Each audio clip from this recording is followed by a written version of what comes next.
Sunny and breezy on Saturday. I'm Steve Williams on AM 560. The Answer. 37 at O'Hare, 38 Lakefront, 34 in Aurora. And your next news update is at 6:30. Chicago's Morning Answer with Dan and Amy continues next on AM 560. The Answer. Listen to AM 560, The Answer, online at 560theanswer.com, on the AM 560 mobile app, and your Alexa-powered smart speaker, on TuneIn, iHeart, and radio.com. This is Chicago's Morning Answer with Dan Proft and Amy Jacobson on AM 560, The Answer.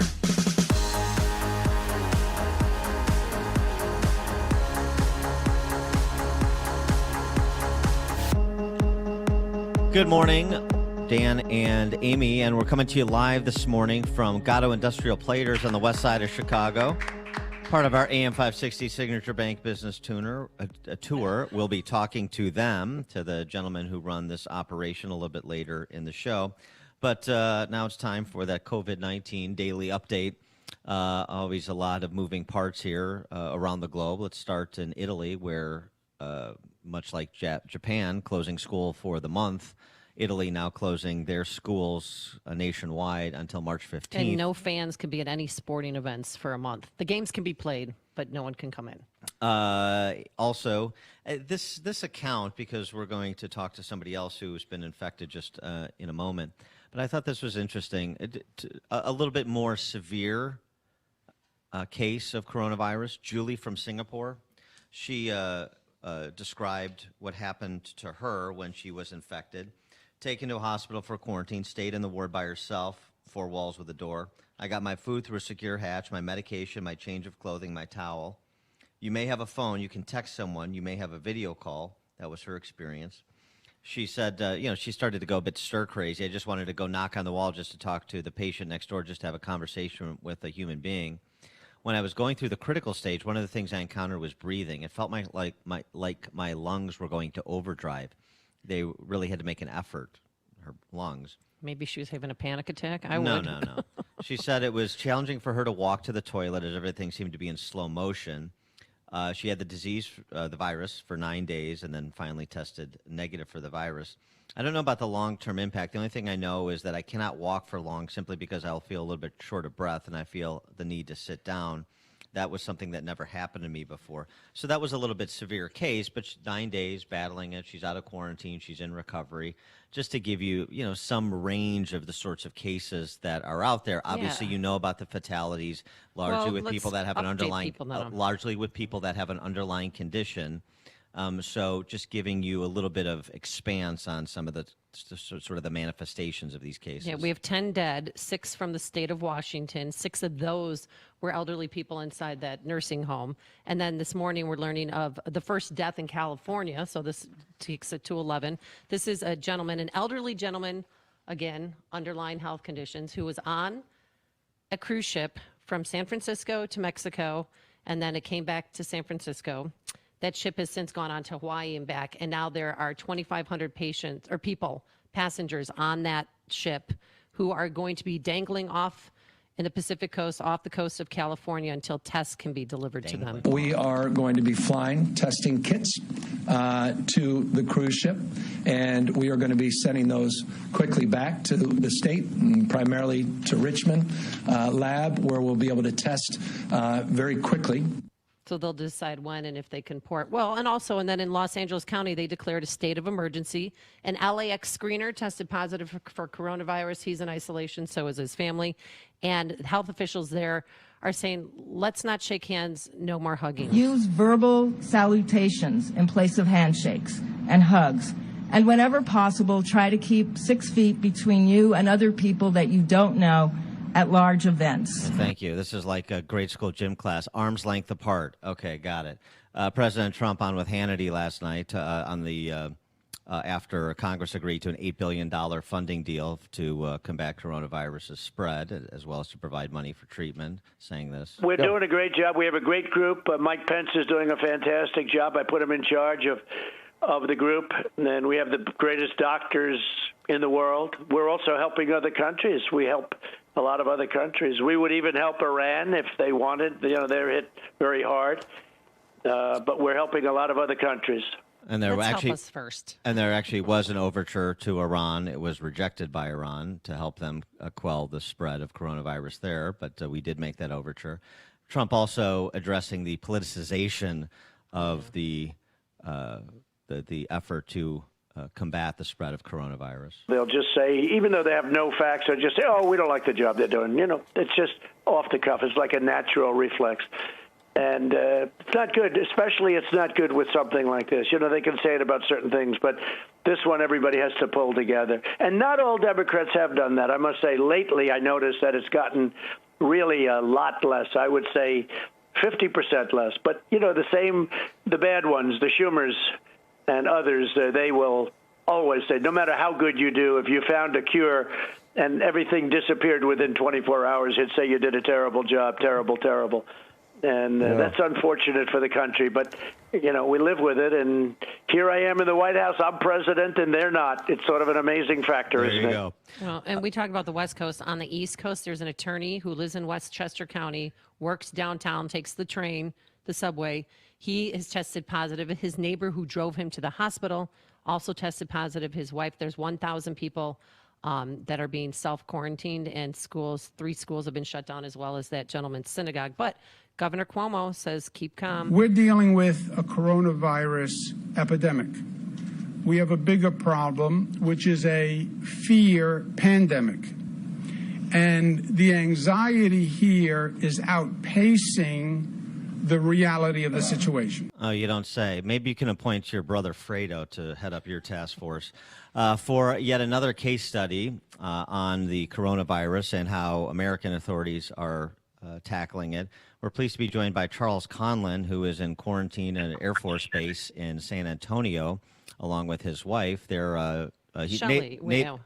What? His wife, Shelly, who we had earlier on, she was diagnosed yesterday with coronavirus. Right. Charles, they live in Phoenix? Live in Phoenix now, but he did go to Hersey High School. Native They're from of Arlington Heights. Yes. There you go. Charles Conlon, thanks so much for joining us. Appreciate it. Hi. So your wife told us about the extent of your illness after you were infected with the coronavirus. How are you doing right now? Pretty good considering the circumstances. Shelly's here now. She got delivered. She tested positive yesterday and was dropped off yesterday afternoon. So now we're both confined to a small space, small room. And, we're hanging in there. Best that can be expected. Fortunately, we're not sick. So yeah. So have you ever had a fever, and do you have a cough? And just tell me, because we always talk about coronavirus, and we see people, carting people away on stretchers into ambulances. But you guys sound fine. And have you had a fever at all? No, we have. We're arrived at the Lackland Air Force Base February 16th. No symptoms, no temperature, and we feel fine. And along with, there's about 10 other people on this floor, 11 of us, I think, and 10 out of the 11, I was told, either have no symptoms or mild symptoms. So, we feel fine, except for the fact that we're in isolation. Right, that's not fun. But the testing protocol, you've been in quarantine for how long? Well, we've been in quarantine since February 4th. We were in quarantine on Lackland Air Force Base since the 16th, and now in isolation for myself since last Friday, and Shelly since yesterday. So did they give you any indication what the testing protocol is? I mean, obviously they want to check back with you to see if you test negative so that they can release you, I would think. Right. We have to wait for 2 negatives to be released, and they were testing you every other day, but now they're waiting till they get, so you only have 1 pending before they test you again. So I have 1 test out yet that was due to come back that I was tested on Monday, and so I should be retested today. I did get the results of last Saturday's test yesterday, and I still tested positive. So, well, how frustrating is this for you? Because when you're at Lackland Air Force Base, it was optional to be tested, and I know a lot of your fellow passengers on that ship did not get tested because they just wanted to go home. So you were selfish. You and your wife were smart. You live in a 55-plus community and did the right thing. But are you regretting that decision now?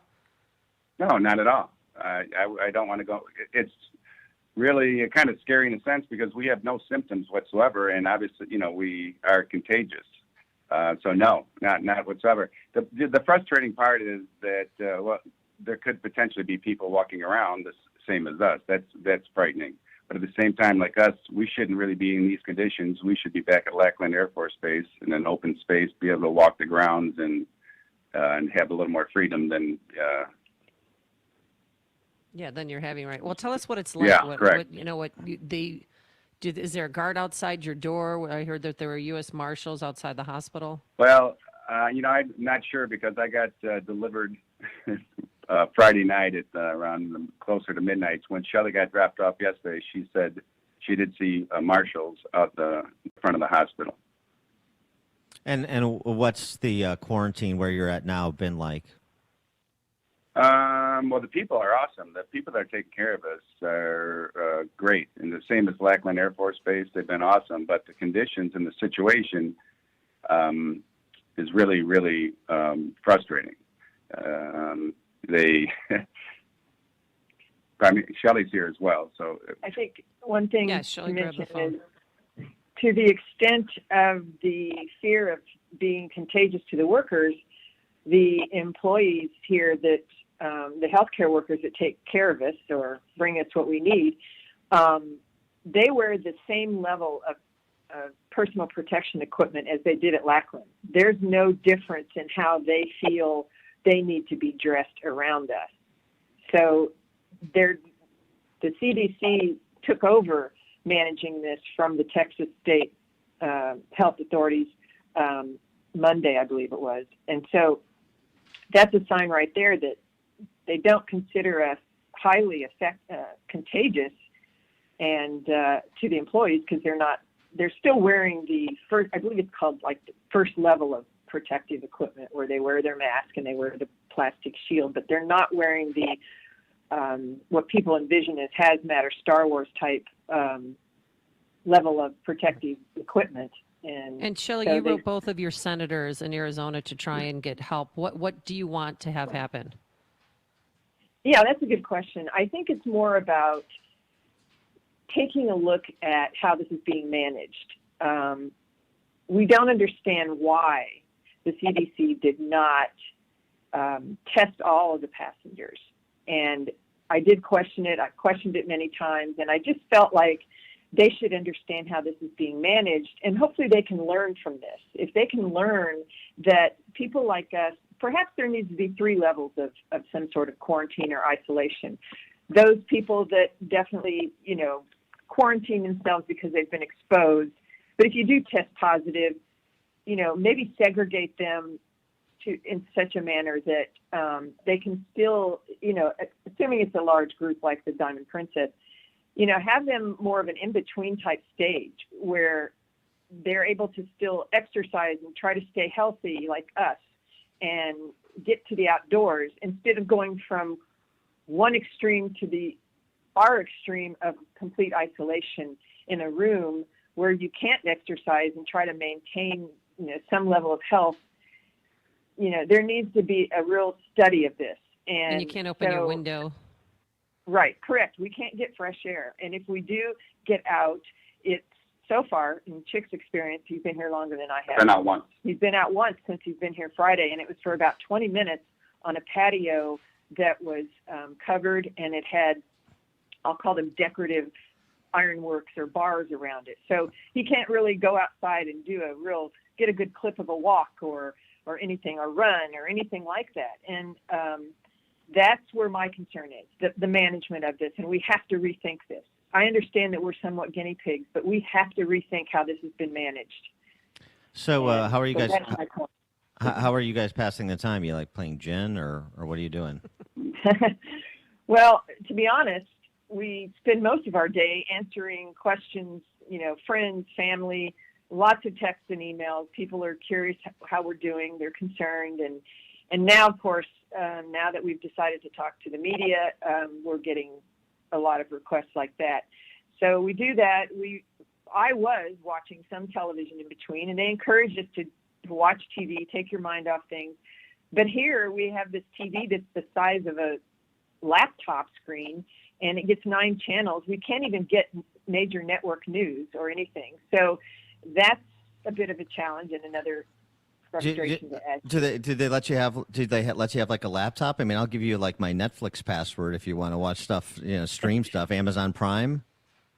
Well, we do have access to that on our phones. I did not bring my laptop with me, but if we're going to be here a while, I'm going to do something different. But ask him for a laptop. I'll give you my. You should watch The Outsider, that new show on HBO. And Jack Ryan. I told him that's your favorite show. Jack Ryan, the second season. Yes. No. I just finished season 2. Yeah. Yeah. What'd you think? It was disappointing, wasn't it?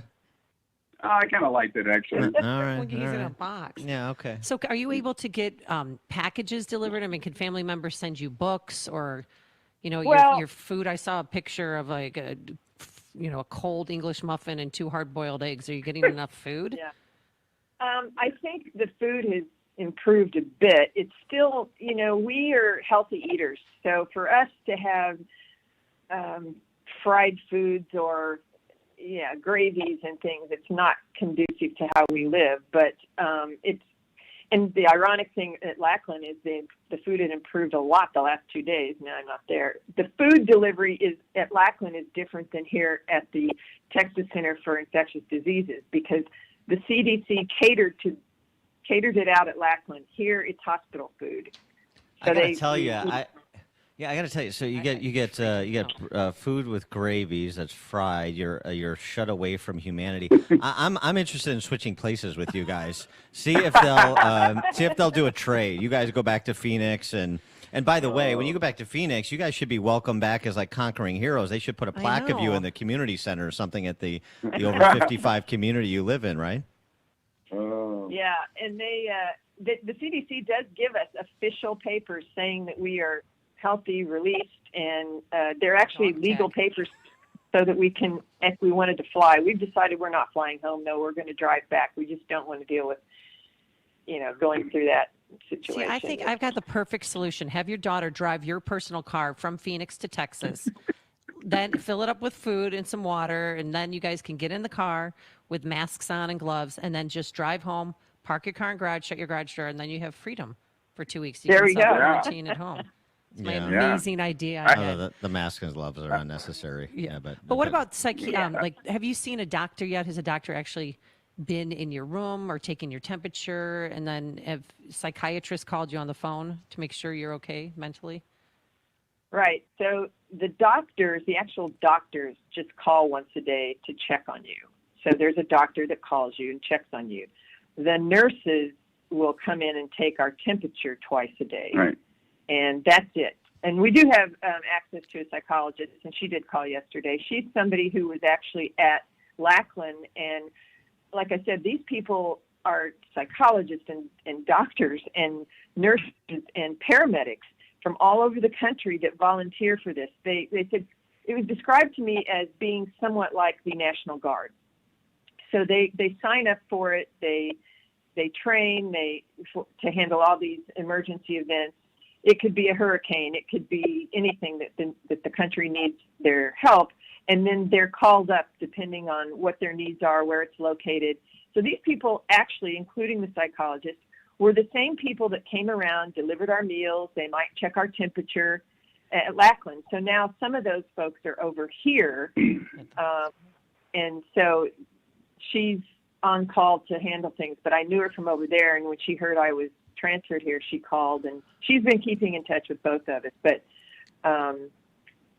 so it's like I say, the people are fantastic. Can you send me the number of that psychologist? I know somebody who needs a look over. Charles and Shelly Conlon, thank you so much for joining us. Good luck to you down there, but we do appreciate your time. Thank you. Sure. Thank you very much. Thank you. And they both joined us on our turnkey.pro answer line. Listen to podcasts of Dan and Amy from the AM 560 mobile app. Download it today at 560theanswer.com/mobile.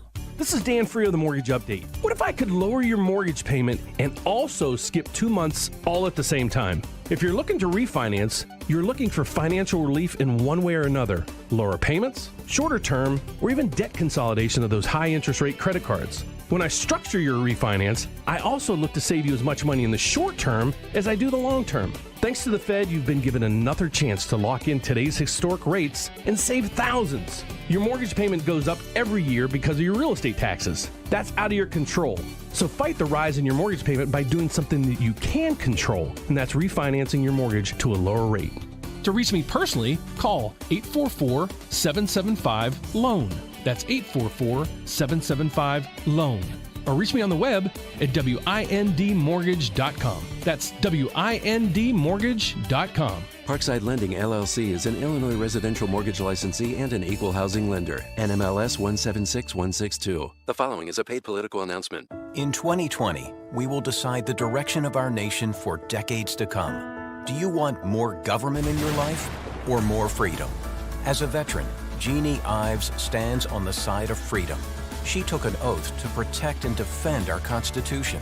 Now, our American values